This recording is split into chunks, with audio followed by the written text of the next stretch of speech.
е една од превентивните мерки или она кое што е превенција за дијабетесот, но и за сите други заболувања, се разбира дека е физичката активност која што треба да имаме во секојдневниот начин на живот. Ние тоа го апелираме секојдневно и затоа го имаме и предизвикот со кој што се разбира тука ние кате да зборуваме малку за тоа што и всушност каков бенефит имаат сите оние вежби, дали утрински, попладневни или кога и да можете во денот, но важно е да се има еден континуитет. Дали е така, Кате? Што вели твоето лично искуство? Така е. Така, Ивана, само немој да паузирате 3 недели како мене, заради тоа што сега Анастасија само една вежба ми покаже и овде готово, толку. А ти таман сега ќе се вратиш и ќе почнеш, па ќе фати нова година.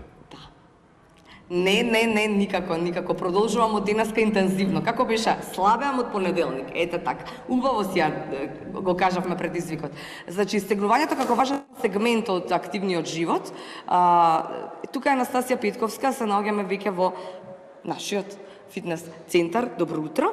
И навистина стегнувањето е важно, иако многу мина од нас забораваат на тоа колку ни треба во секојдневниот живот. Да, истегнувањето е вид на активност, која што сите ја практикуваме, меѓутоа не секојдневно.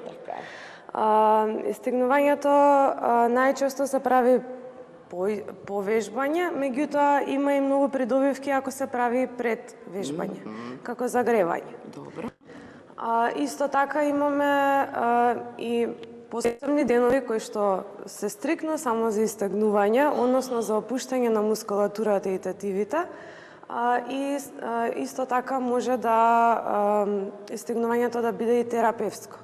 Значи не само за пред и после вежбање, туку и за дел од активниот живот, значи еднаш или два пати неделно се тегнеме само за да ги опуштиме мускулите и да го зголемиме опсегот на движење и нашата флексибилност. Да. И сега што е подобро, Анастасија, да вежбаме пред вежбање, мислам, да се стегнуваме пред вежбање или по вежбање? Малку пред вежбање, повеќе после вежбање. И плюс 1 до 2 дена во неделата само истегнување. Доколку имате време. Супер. Сега, кога сме кај истегнувањето и кај она што треба да го практикуваме, постојат вежби, постои начин на кој што тоа се прави или како да работите? Да, тие не се познати уште од физичко, кога што не биле во основно. Кога не растегнуваме. Да.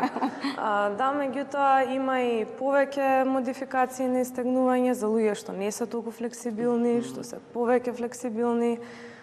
Сега и доста застапна е јогата во Македонија изминативе неколку години. Така да, скоро сите сме запознаени со неколку начини на истегнување имаме, меѓутоа на сите ни се познати активниот и пасивниот начин на истегнување. Активен е кога се движиме низ истегнување, а пасивен е кога седиме во една позиција и се истегнуваме во таа позиција неколку минути, зависи. Да. Колку минути? Тоа е следното прашање. Колку минути треба за истегнување? Од 2 до 5 минути во една позиција, меѓутоа тоа е веќе за понапредните вежбачи. Пократко време за почетници. Да. Сега сите оние кои што не гледат или голем дел од нив, нели, ќе се извадат на варијантата, ма мене ме боли кичма, нели, не ми е добро, ме боли рака, нога и не знам што. Баш ради тоа. Да. И тие може или треба да вежбаат, така? Треба да се Прво треба да се консултираат со лекар, доколку им одобри, тогаш јогата и стегнувањето веќе препорачливо и од доктори, така да и баш таа е целта, да се подобри флексибилноста, мускулатурата, движењето на мускулите, така да истегнувањето и така го подобрува животот и представува фонтана на младоста за нашиот организам. Шубаво, така, фонтана на младоста. Дали има форма на истегнување овде во фитнес центарот, каде што се наоѓаме? Да, имаме еднаш неделно во четврток во 7:45. Тоа е неудобна вклучена групна активност, која што ќе водам јас, бидејќи имам доста искуство во истегнувањето низ текот на годините. Така да може да си дојдат и да си пробаат. Да видат како изгледа тоа. Така. А на тој час колку време истегнување ќе има? 1 час истегнување, споро, со тивка, мирна музика, задржување на позиција од 2, 3 до 5 минути. Супер.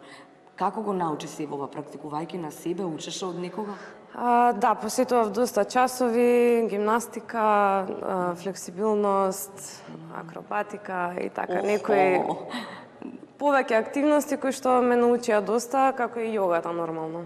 Супер, добро. И сега да им покажеме некоја вежба, ама немој да бидат овие страшни. Не, а за овие тебе се ништо не е лесни, страшно, ама. Лесни се. Ајде ти покажувај. Вака легнуваме на стомак. Ова е многу добра вежба за рветот.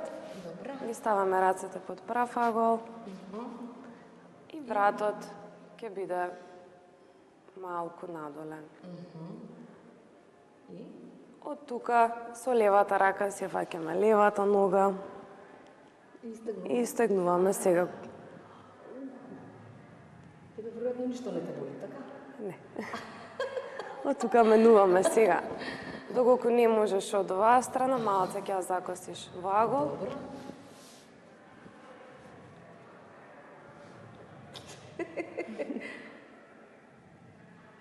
Добро.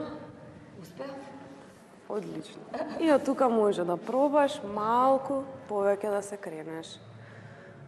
Доколку чувствуваш болка во долниот дел на грбот, значи треба да се работи доста тој дел. Па не многу добро сум вака, или? Добро се. Спуштаме долу и од тука има уште една, ова име на повеќето омилена. Се спуштаме долу. Колената се расширени. Што напред? Вака треба? Не сум вака. Колената малку пораширени. Добро. И тоа е тоа.